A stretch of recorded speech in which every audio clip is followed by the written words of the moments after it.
بسم الله الرحمن الرحيم. الأربعين للنووي اس کا 3 نمبر درس حدیث نمبر 3 الحدیث الثالث ارکان الاسلام.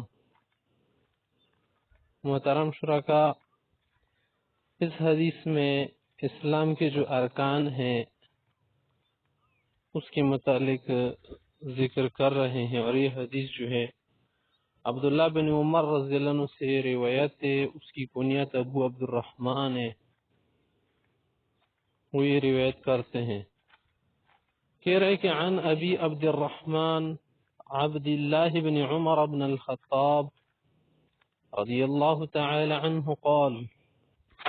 عبداللہ بن عمر سے روایت وہ کہتے ہیں، فرمایا سمعت رسول اللہ صلی اللہ علیہ وسلم یقول، کہ آپ صلی اللہ علیہ وسلم فرما رہے تھے، میں سن رہا تھا، میں نے سنا کہ بنی الاسلام علی خمس، اسلام کی بنیاد 5 چیزوں پر ہے، یا 5 چیزوں پر بنیاد رکھی گئی ہے.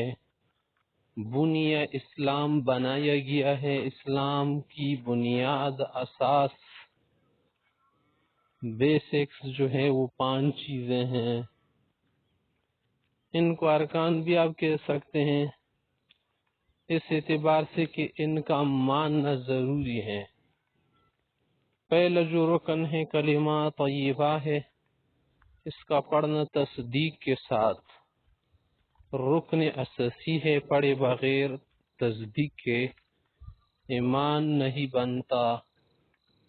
دوسری جو چیزیں ہیں نماز، زکوٰۃ، روزہ، حج، یہ ایسے ارکان نہیں ہیں کہ اس کے چھوڑنے سے آدمی کافر ہو جاتا ہے. ہاں، انکار کرنے سے آدمی کافر ہو جاتا ہے. اگر انکار نہیں کرے گا، اس کی غفلت کی وجہ سے چھوڑے گا، تو گمراہی اور فسق، فجور بن جاتے ہیں. تو یہ 5 چیزیں اسلامی بنیادی چیزیں ہیں. کہہ رہے کہ شہادتی ان لا الہ الا اللہ، اس بات کی گواہی دینا کہ اللہ کے علاوہ کوئی معبود برحق نہیں ہے. شہادہ کسے کہتے ہیں؟ گواہی دینا، کوئی بات کہنا تاکید کے ساتھ، مضبوطی کے ساتھ،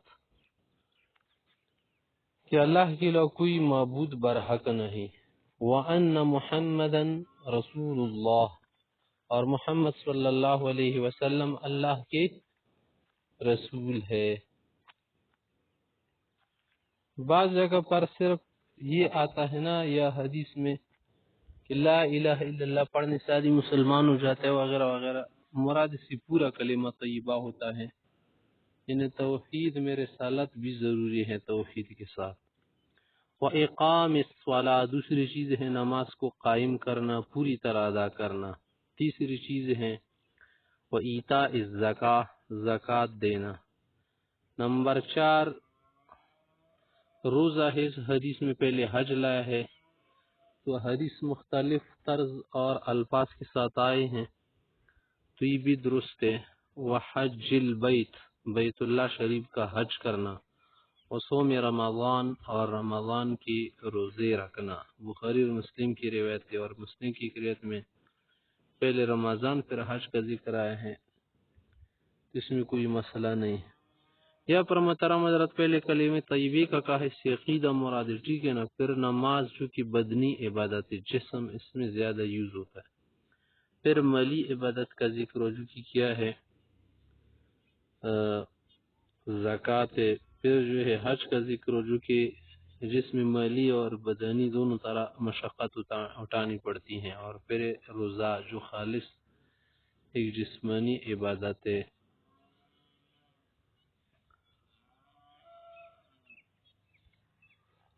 آگے ہمارے پاس حدیث نمبر 4 محترم حضرت، الحدیث الرابع الاعمال بخواتیمها، اعمال کا مدار خاتموں پر ہے. کسی چیز کے لیے محترم حضرت ایک تو ابتدا ہوتی ہے اور ایک خاتمہ ہوتا ہے. ایک ہوتا ہے نا سٹارٹنگ کرنا پوائنٹ، اور ایک ہوتا ہے اینڈنگ، اینڈ پوائنٹ کسی چیز کا.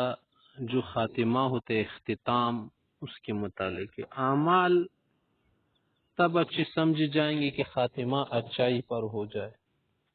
اس طرح سے اعمال پورے تب برے سمجھے جائیں گے جب اس کا خاتمہ برائی پر ہو جائے. اگر ایک انسان 100 سال تک یا 70 یا 80 یا 60 سال تک عبادت میں لگا رہا لیکن خاتمہ کفر پر ہوا تو پھر اس کے اعمال ضائع ہو جائیں گے اور بدبخت کہلایا جائے گا. اور ایک انسان ہے اس نے برائی کی مثلا برے اعمال کی لیکن آخر میں ایمان نصیب ہوا یا کلمے پر اس کا خاتمہ ہوا توفیق اسے ہو گئی تو اس کو سعید نیک بخت کہا جائے گا، سعادت اس کی سمجھی جائے گی. یہاں روایت عبداللہ بن مسعود رضی اللہ عنہ سے روایت ایک فقیہ صحابی ہیں، وہ فرماتے ہیں کہ رسول اللہ صلی اللہ علیہ وسلم نے ہم ایک بات بتائی کہ وہ سچ رسول ہے. کہہ رہے کہ عن ابی عبد الرحمن کنیت عبداللہ بن مسعود رضی اللہ تعالی عنہ قال، عبداللہ بن مسعود رضی اللہ عنہ فرماتے ہیں حدثنا رسول اللہ صلی اللہ علیہ وسلم کہ آپ صلی اللہ علیہ وسلم نے ہمیں حدیث بیان کی. حدثنا ہمیں حدیث بیان کی، ہمیں بتایا، ہمیں خبر دی. اور وہ اس رسول وہو الصادق المصدوق، یہ عبداللہ بن مسعود کے الفاظ ہے. وہ پیغمبر، یعنی ایک عام بات نہیں ہے کہ جو عام لوگ اتباع ڈاکٹر کرتے ہیں. یہ بات اگرچہ خلقی بات اس میں بیان کی گئی ہے، انسان کی تخلیق کس طرح ہوتی ہے، لیکن یہ عام اتباع کی طرح بات نہیں ہے. یہ مغیبات کے قبیل میں سے ہیں. مغیبات ان چیزوں کو کہتے ہیں جو غیب ہو، اس کا آدمی بغیر سبب کے پتہ نہ کر سکے. اگر سبب کا استعمال کرے پھر تو غیب نہیں رہے گا. وہ الصادق، وہ سچ بولنے والے تھے. سچ بولتے تھے کیونکہ صادق امین سے تو مشہور تھے. صادق کہ جو کچھ اس نے کہا ہے سب قرآن و حدیث اس میں وہ سچے ہیں. المصدوق، اس کی سچائی مانی گئی ہے، سب نے اس کو سچا بھی مانا ہے، اللہ کی طرف سے بھی اس کی تصدیق ہو گئی ہے. تو مصدوق بھی تھے لوگوں کی طرف سے بھی.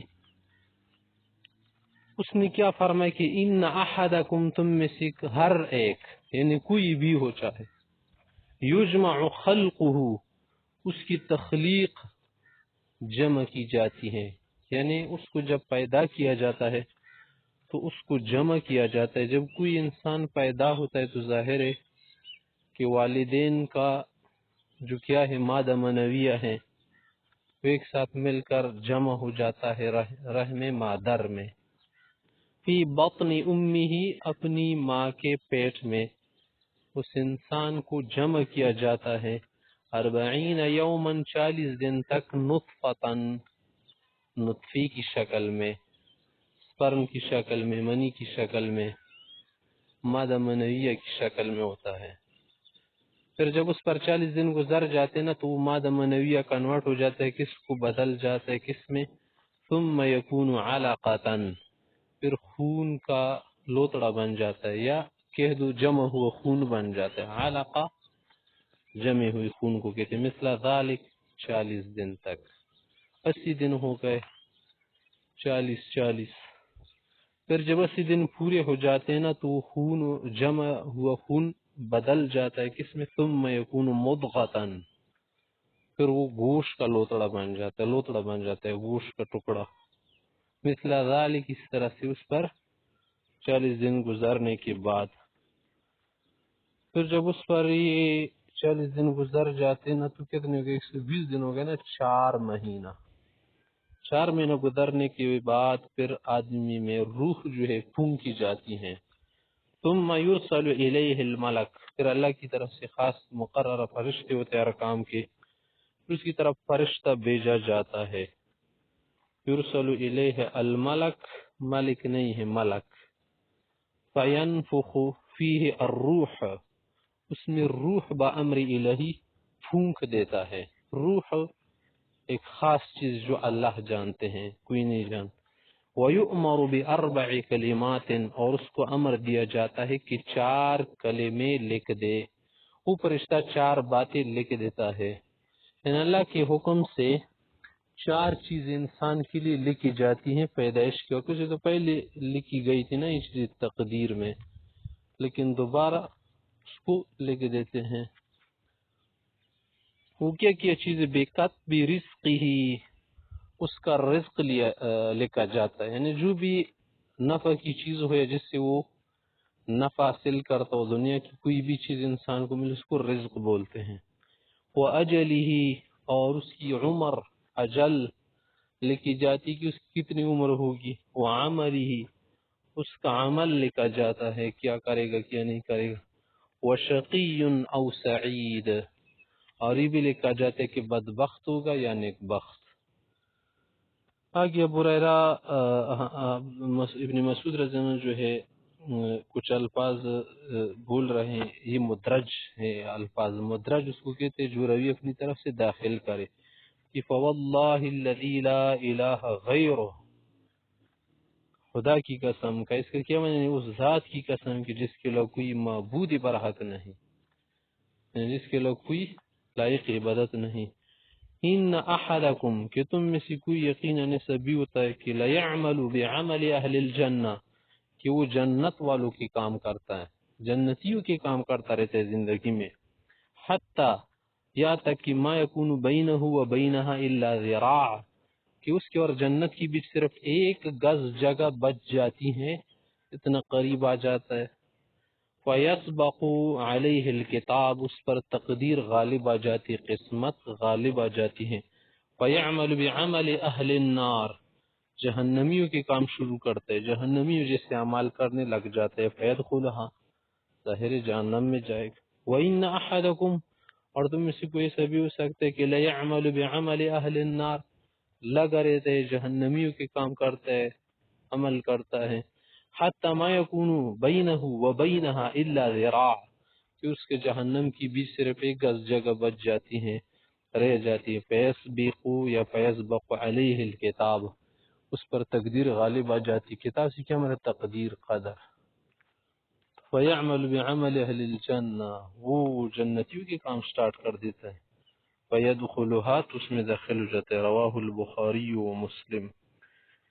شیخین کی روایت محترم حضرت. یہاں پر محترم حضرت ایک بات سمجھنی چاہے وہ یہ ہے کہ دیکھیں یہ جو کہا نا کہ بعض اوقات انسان اچھے کام کرتا رہتے، اب زندگی بھر کرتا ہوگا اور آپ لوگوں نے مشاہدہ کیا ہوگا ہم نے کہ کچھ لوگوں کا خاتمہ یا اعمال آخر میں برباد ہو جاتے اور کچھ لوگوں کے آخر میں اچھے ہو جاتے ہیں اعمال. تو اس حدیث میں سبق دے رہے کہ دیکھے تقدیر پر یا قسمت پر کسی کام کو آدمی نہیں ڈال سکتے، نہیں ڈال سکتا کہ بول دے جو لکھا ہوگا تو وہی. دیکھ ایک مصائب ہے، ایک ہمارے اعمال ہے. مصائب تو ٹھیک ہے وہی ہوگے اور وہی مصیبت آئے گی جو اللہ نے لکھی ہو. جیسے قرآن کریم میں ہے کہ ہوگا تو وہی جو اللہ نے لکھا ہو مصیبت کی شکل میں. ہاں جو اعمال ہے اس میں انسان کو اللہ نے پورا اختیار دیا ہے، وہ برا بھی کر سکتا ہے اچھا بھی کر سکتا ہے. کسی نے اس کو زنجیریں نہیں لگائی، نہ بیڑیاں لگائی، نہ کسی نے باندھا، نہ نظر بندی کی کسی نے، اور نہ کسی نے حراست میں اسی لیا ہے کہ وہ کچھ کر نہیں سکتا. یعنی نہ فرشتوں نے اسے پکڑا ہے، نہ اللہ نے کسی طرح سے اسے مفلوج کر دیا ہے. یعنی انسان مفلوج مجبور نہیں ہے، اس کے پاس پوری طاقت ہے. اس لیے کوئی جو ہے اپنی کوتاہی کا سارا قصور جو ہے تقدیر پر نہیں ڈال سکتا. ہر انسان کو حکم دیا گیا ہے نیک کام کرنے کا، برائی سے بچنے کا. تو اس لیے جو ہے یہ انسان کی پھر اپنی کارکردگی ہوگی، اس کی وجہ سے آخر میں بد عمل ہو جائے گا یا نیک عمل ہو جائے گا.